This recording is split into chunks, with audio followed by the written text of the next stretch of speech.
I'm super happy to have you guys on. So you're going to show us.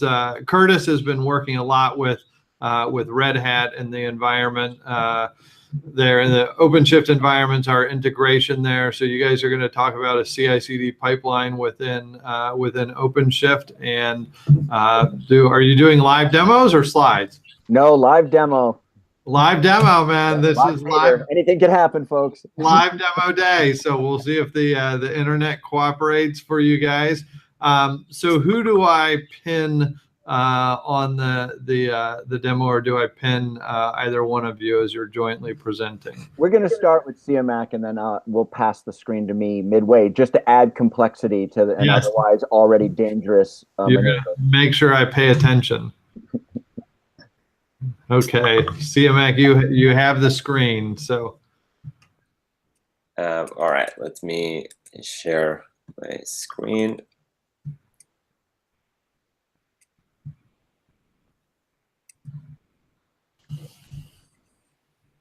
Okay. Let me know if you can see the screen. I can see the screen. I can see your slides. Okay, super. Maybe I start with saying a word about myself. I'm Siamak Sadeghianfar, DevOps evangelist at Red Hat, working mainly with a product called OpenShift around containers, Kubernetes, CI/CD, a lot of app dev, and I have Curtis with me. Curtis, do you want to introduce yourself? Yeah, thanks, Siamak.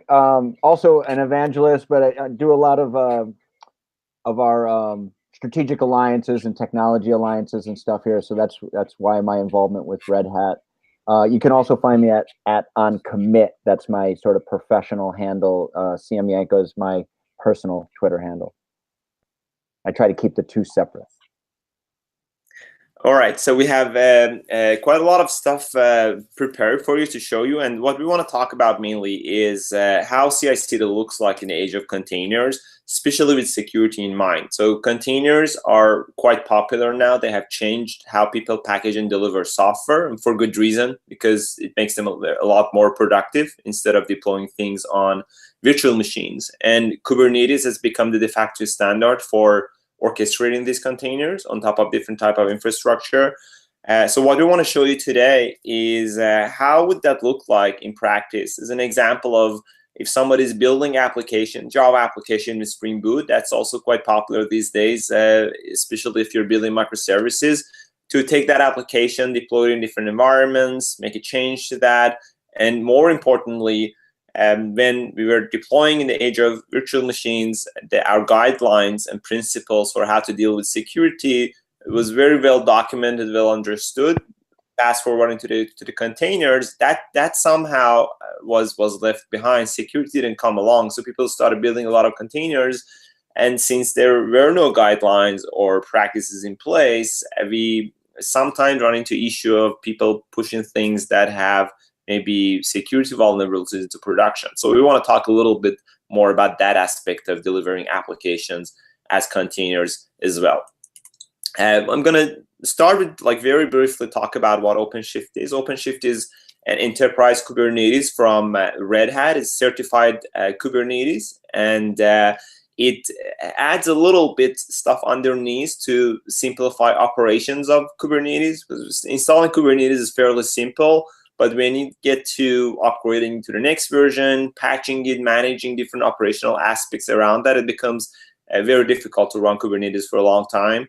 And with OpenShift, we try to address the operational aspect of running Kubernetes on one side, and the other side is adding some application lifecycle management around it for developer to make it easy for developers to use Kubernetes for building and deploying applications. We're going to see some of that as well today. It's Kubernetes, so it can run on any infrastructure, of course. What we're going to look at today is a Kubernetes instance, OpenShift instance that is running on Amazon, and you can deploy any application on top of that. Today, we're going to use a Spring Boot application. Curtis, you want to walk us through what products from Nexus we're going to use in this demo?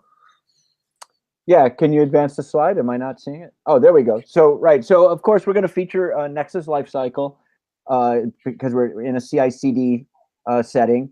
We're going to, but what's going to be a little different here is we're going to have an opportunity to actually go through the remediation workflow. So normally we like to show how this can highlight things, but we're also going to show how it can fix and pass and be allowed to go on. So this is a screen capture of sort of what we'll see in the IDE and also in the reports that we'll use to drive the remediation. The next slide. We also have Nexus baked in, and while we're not showing off Firewall, Stefania just did that for us and showed some of that. It is here because it's a universal binary repository. It has support for Docker and therefore can start to support your OpenShift environments. It has this built-in intelligence and staging, as Stefania showed off, which is going to be. I'm hearing from ops folks they're excited for staging to know that there's a barrier between Docker Hub and containers getting into prod. So we're not going to really get into those features in this, but these are the products in here. Also know that this demo is out on GitHub, this environment, and this is really the first pass. We intend to continue to extend it to make it look more like a real world pipeline and add some additional security features and leverage things like staging. But right now, this is where we're at, sort of the initial pass on this. So that's it for the products. Now where are we at, Siamak? Do we have to, oh no, we're gonna look at the pipeline definition? Right.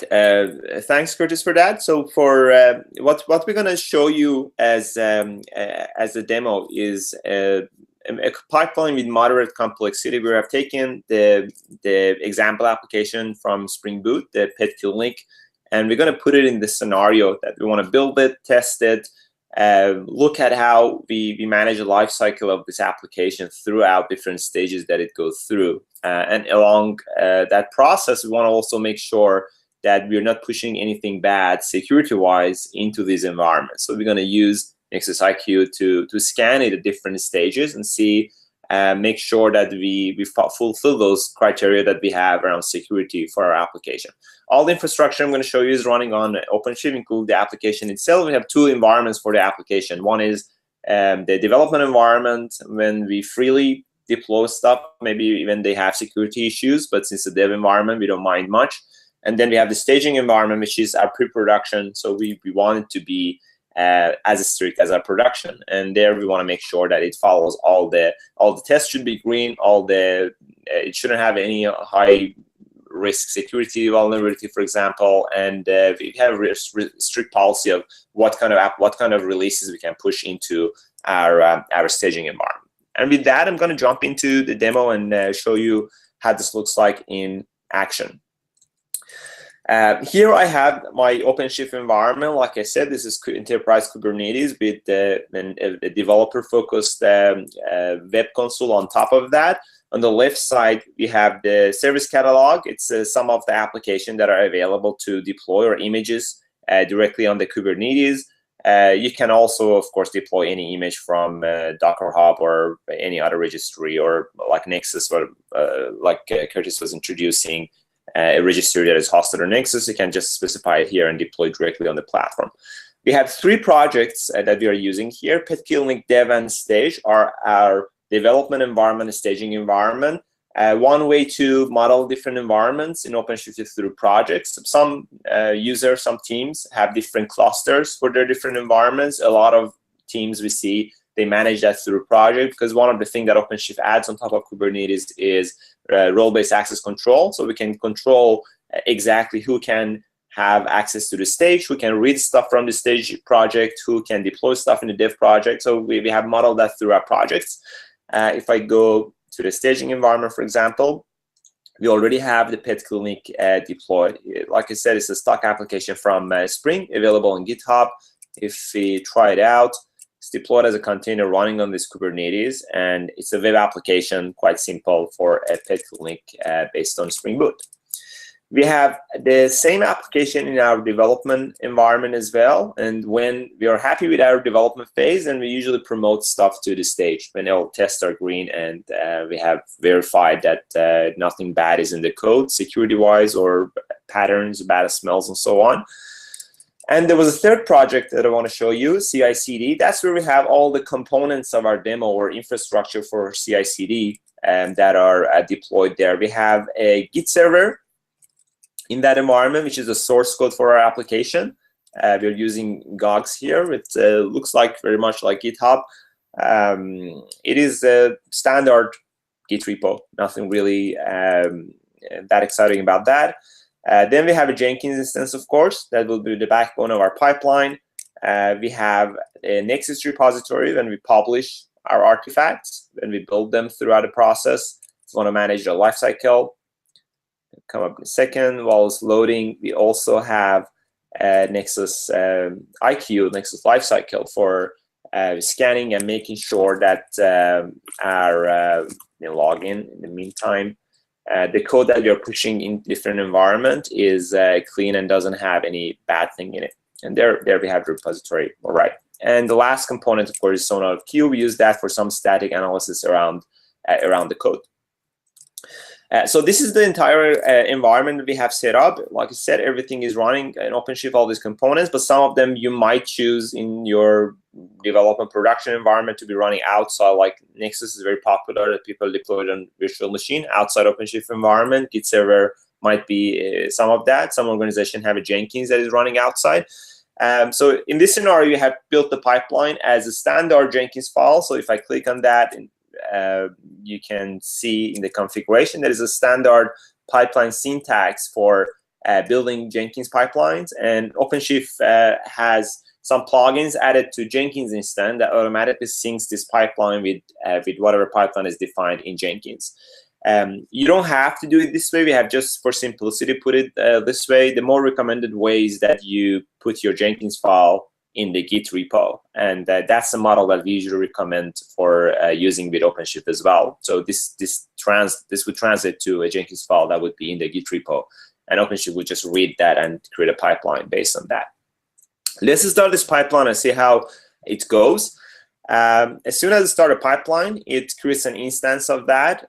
We are using Jenkins on OpenShift, and with that, the Jenkins on OpenShift does on-demand scaling of the slave images. So as soon as a build runs, it instantiates a new Jenkins slave container for running this build. It helps us scan, it helps us scale, and then after running the build, it scales it down. So we can run many builds at the same time. They wouldn't overload the master Jenkins instance in this case.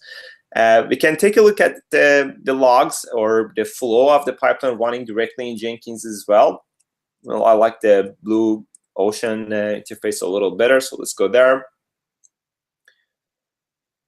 So the pipeline itself is running on Jenkins like any other pipeline, standard Jenkins file. What OpenShift does is that it helps us synchronize these two together and have the same view of the pipeline running in the project close to the other components as well. The first step of our pipeline is building the application. This is where we take the source code from the Git repo that is running in the CI/CD project, run a Maven build on that, make sure that it compiles. Then we run a set of tests on it, the unit tests that are created. And if nothing fails, then we immediately push that release into that version of the artifact into the Nexus repo. While this is happening, we can take a look also in the Nexus repo, the repository that we have. Let's just see if it got to the point yet. From the previous releases, we can look, see that the pet clinic example is already pushed to Nexus repo. We have many snapshots through the builds we have been running. Now a new version of that going to be pushed since the test has been successful, and immediately after that we start a code analysis. We want to make sure that there are no bad patterns or bugs that can be discovered through analysis in the code. And also we do a Sonatype, we do a Nexus IQ scan to check the status of the code and libraries that we are using against the security policies that are available in Nexus. But at this stage, since we are just building for the development environment, if there are any issues with the code, we don't fail it yet. We just flag it for the developers to be able to take a look at the report and go fix all the issues. Like I said, development environment, we have a more flexible policy around what kind of releases can go into that environment. And as soon as we are happy with that, then we're going to start building a container image. And one of the things that OpenShift does, as you can see, the pipeline is a little orange because of the warnings that we are probably getting around for the code. There might be some security issues. We got to look at that. The build image phase uses OpenShift's capabilities for building container images. If I go to the dev project, see there is a build object. It's one of the capabilities that is added to Kubernetes through OpenShift that allows teams to build container images directly from the source code of the application. So instead of you going around and building Docker files that you don't have control exactly what are the best practices, or you might not be like experts on how what are the security practices around building Docker file, you can just point to your source code and the platform will build a container image for you. A deployment has taken place in the development environment as well. You see that it's immediately doing a rolling update to the new version. However, we can see that the pipeline has failed at the IQ scan stage. We are doing a second scanning before promoting it to this stage.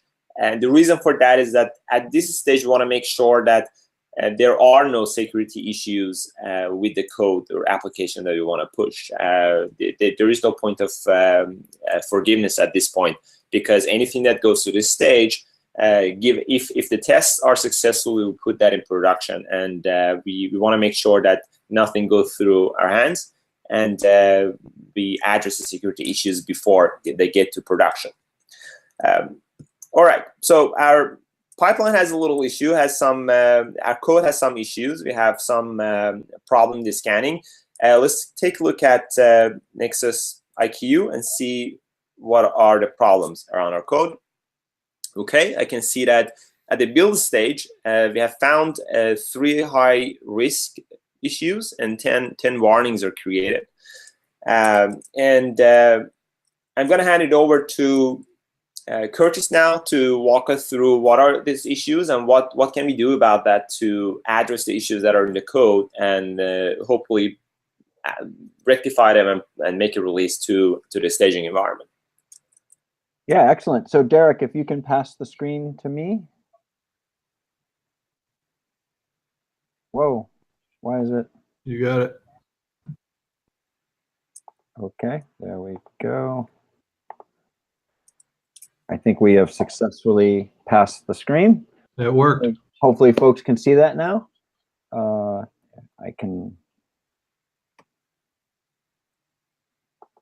Let's make this just a little bigger, make sure folks can see it.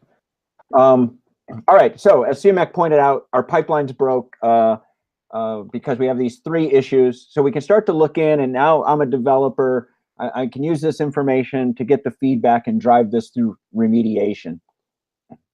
Now, there's some good news here in that the very first thing I look at is the Spring framework itself that this project is showcasing has some issues here as indicated by this red triangle. And without even getting too deep, I can quickly see that there's some new versions available. So that's good news for me. I don't have to spend a lot of time digging into this. I can just go get those new versions and these problems are going to go away. If I wanted to go understand more details about what's going on here, that's all available to us in really easy to understand for developers at the class and almost code level what's happening, along with sharing all of our research in terms of how we came to these conclusions, right? So I think what we'll find is both the Spring Expression and Spring Core are pretty similar. Jackson Data Bind, however, is not.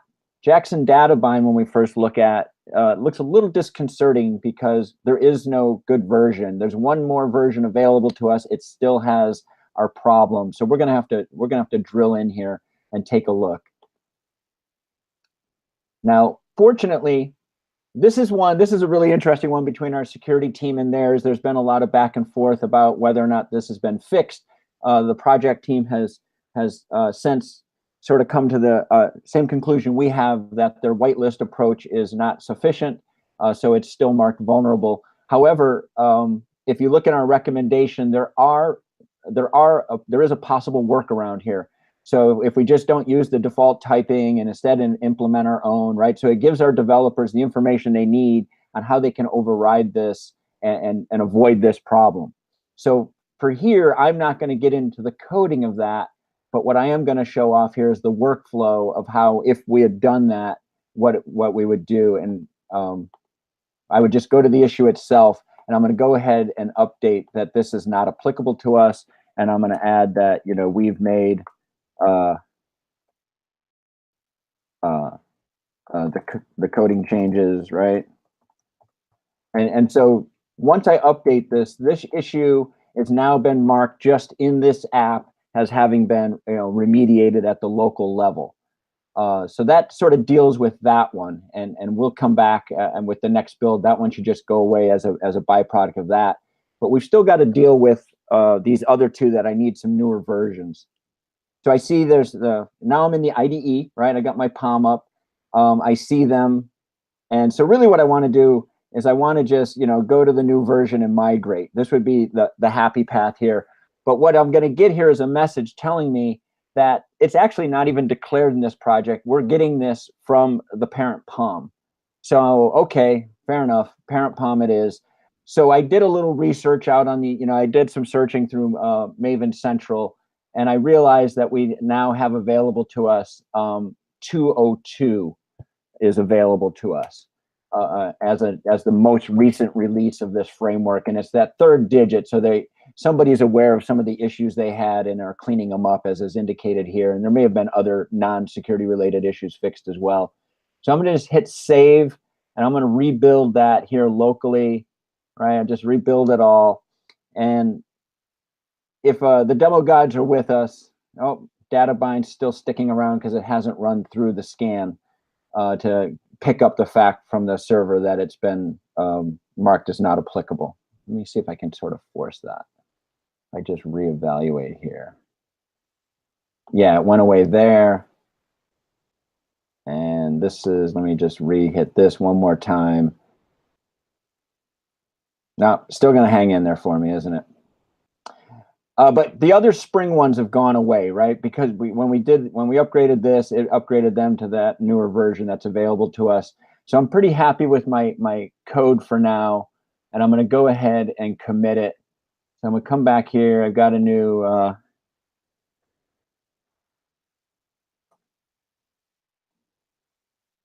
we'll update this, right?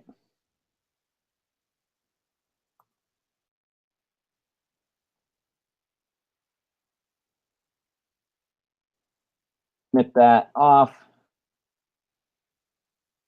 and I'll push it up. So having done that, that should have kicked off our build. So let's see if I can go see that. I can. So now we've started this pipeline again.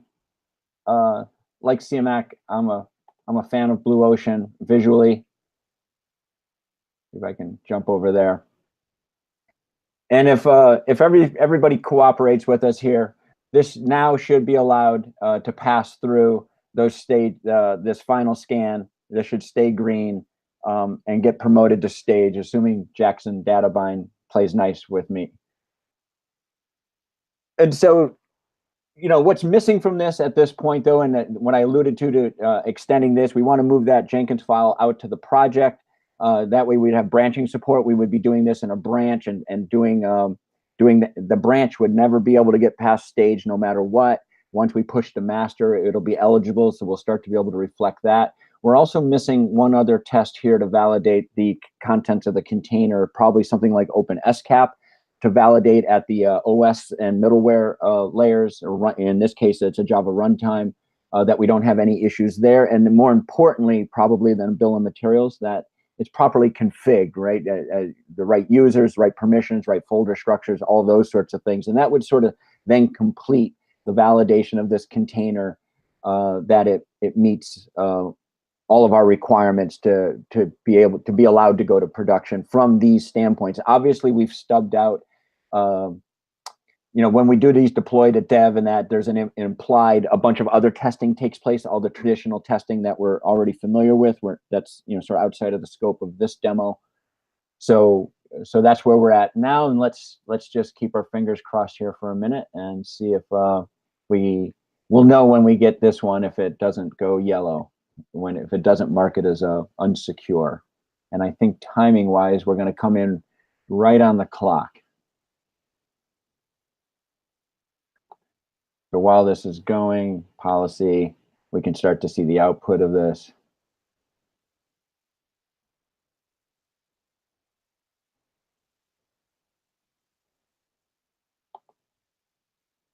Taking a while to get started. So that's all the SonarCube stuff. Looks like this one's probably waiting for the agent to spin up or something.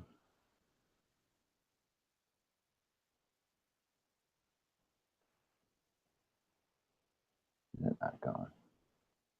Oh, it's still flagged it. Jackson data bind did not cooperate. Let me look at that again, see if that's what it was. Oh, I can't go back while it's building. I have to wait till it's done, and I can get back and look at that log. So there you go, live theater. Exactly what we were afraid of. Let me just make sure. Or is there? Yeah, it's still Jackson data bind. And this, maybe the issue moved between the version, or it looks like my not applicable didn't take.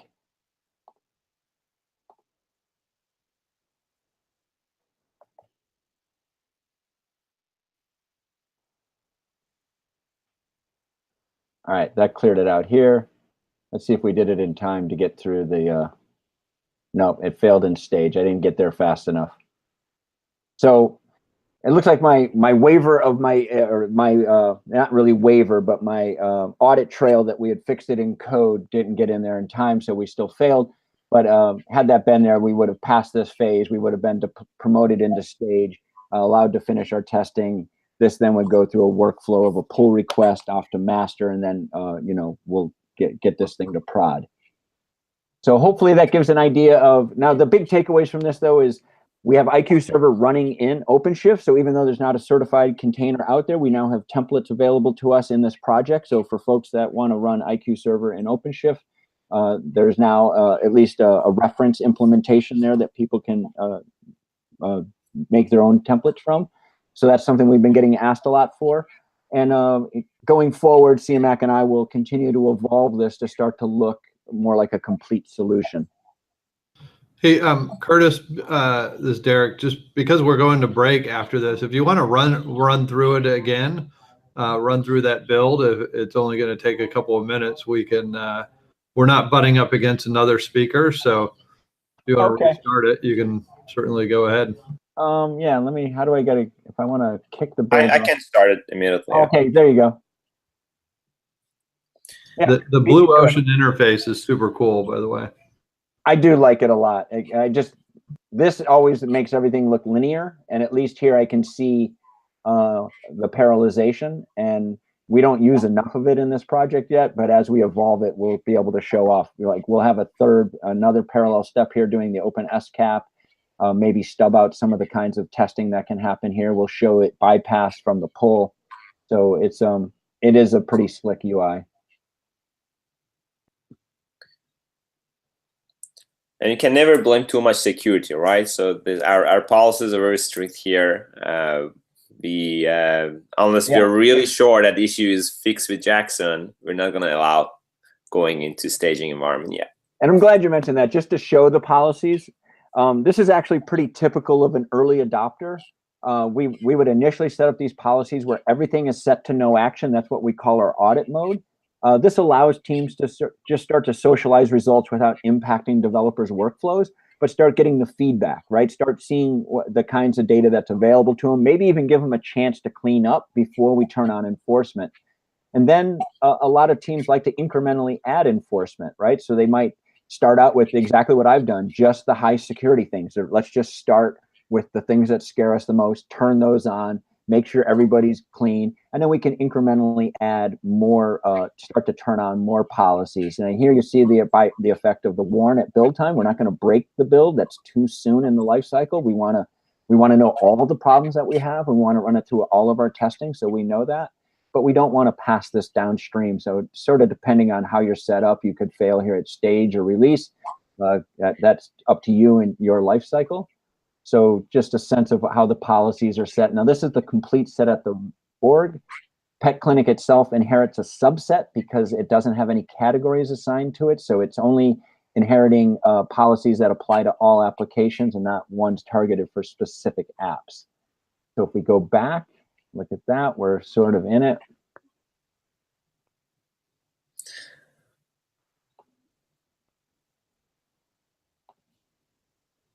And we should have a good sense here if it's going to go or not, because this should not go yellow on us.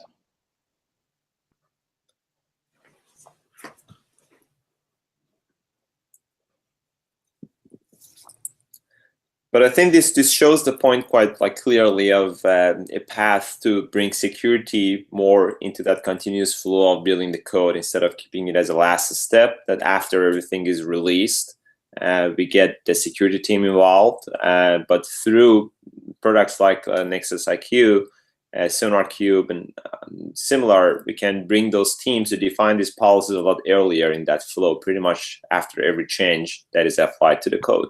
Yeah, this is consistent with, we need to build this stuff in. It just needs to be part of the process. Our policies allow the security folks to be engaged and collaborating indirectly through these rules. But it also lets people sleep at night knowing that it's always happening, and it's darn near impossible for something to get through here without tripping up a test. So yeah, we're still green, so we're good. Data bind has been successfully fixed this time. And so we see it's off to stage, and now you put in a pause here. It doesn't automatically go to stage. We might wait for an approval or a manual promotion at this point, right? So if we, and actually does this let me do it here, or can you only do it in the other UI? Oh, there it is. So we would have the option here to go ahead and promote this, go ahead and let our updated build go ahead and deploy to that stage environment where we might do some additional testing, last shakeout before it goes to prod. Awesome. So we got through it. We got a green build, and just in time for the rest of the day. Awesome. Hey, you guys did great. I'm glad we weren't butting up against another speaker, so we could get that through. I think, as Siamak said, it was nice to have the it was nice to show the policy enforcement actually works, right? So as you're building through, if you're violating policy, it will stop your build later in the pipeline, as you were able to show as the second one was going, how we apply policies to different phases of the life cycle there. So it's kind of nice to see that in action. If you don't resolve appropriately, the policies do. That's automation is hard to avoid, as we say. So if you've automated your policy, it's hard to step past it there. So we got to see that live. So Curtis, Siamak, thank you. Thank you so much for running through that. That was awesome. It's so nice to see a lot of the live demos. We had, many of the presentations yesterday and even some earlier this morning are talking conceptually about Nexus Lifecycle or Nexus Firewall or policy enforcement in these large environments, but to actually see, the product kind of live and the CI/CD pipeline working and how it actually looks when you're in front of it as a user is pretty cool. And how you're able to show some of the staging steps that even Stefania was demoing in the session before this was kind of cool to see that come to light in the pipeline as well. So good job, guys. Thanks, Derek. Thanks so much, Siamak, for collaborating with me on this. Of course. It was my pleasure. All right. Thanks, guys. We're going to break, and we will be back at 2 p.m. on this track. with Helen Beal at Ranger 4, talking about artifact repositories in a DevSecOps pipeline.